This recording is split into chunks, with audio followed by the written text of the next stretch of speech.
Hi, in this video I'm going to explain how to do cost of goods sold problems. When doing cost of goods sold for service companies, it's very straightforward.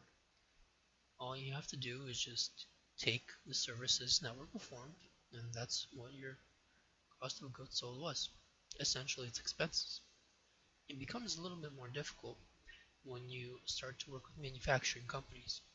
The reason is because you have a beginning inventory as well as an ending inventory. The question is how do you incorporate these into the problem? The answer is that you start with your beginning inventory, you add in the finished goods that were made for the period. That gives you your goods that are available to sell. After that, you take away your inventory at the end of the period, and that gives you your cost of goods sold. The best way to understand this is to first memorize the formula. You start with your beginning inventory, then you manufacture a certain amount, and that gives you how much stuff you have available to sell. And then, depending on how much inventory you have left at the period, that's how much inventory that you sold. That cost of goods sold then goes onto the income statement. Let's just go ahead and jump into a problem. ABC Corporation manufactures couches. Last month, they produced $48,000 of couches. Their ending inventory was $8,000, and they started with $11,000 of beginning inventory. What is the cost of goods sold? Well, we start with the beginning inventory. The beginning inventory is $11,000. To that, we add how much was produced in the period. That was equal to $48,000. We add these together, and that gives us $59,000. This $59,000, the goods available for sale, that's how much inventory is currently available when the period started.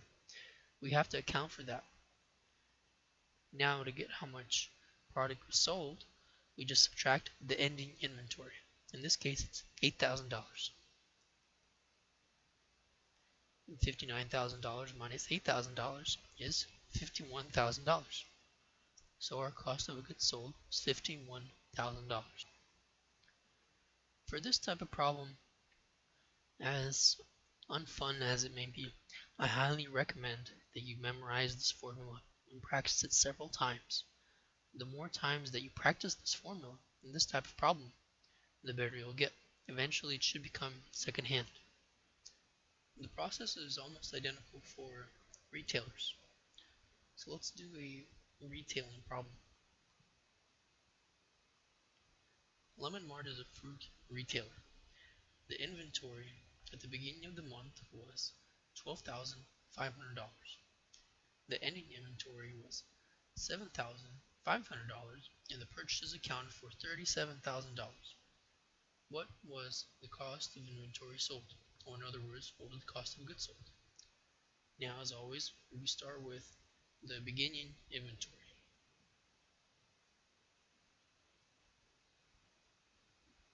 In this case, it was $12,500.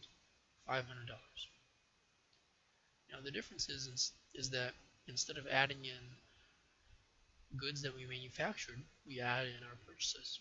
So we add our purchases.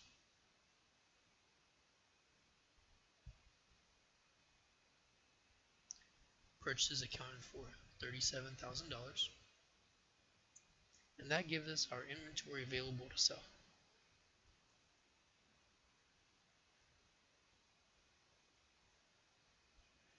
Now $12,500 plus $37,000 is $49,500. To get our cost of goods sold, we subtract the inventory available from the ending inventory. This is the exact same step as you would do for manufacturing companies. Our ending inventory was $7,500. We subtract these two, and that gives us our cost of goods sold of $42,000.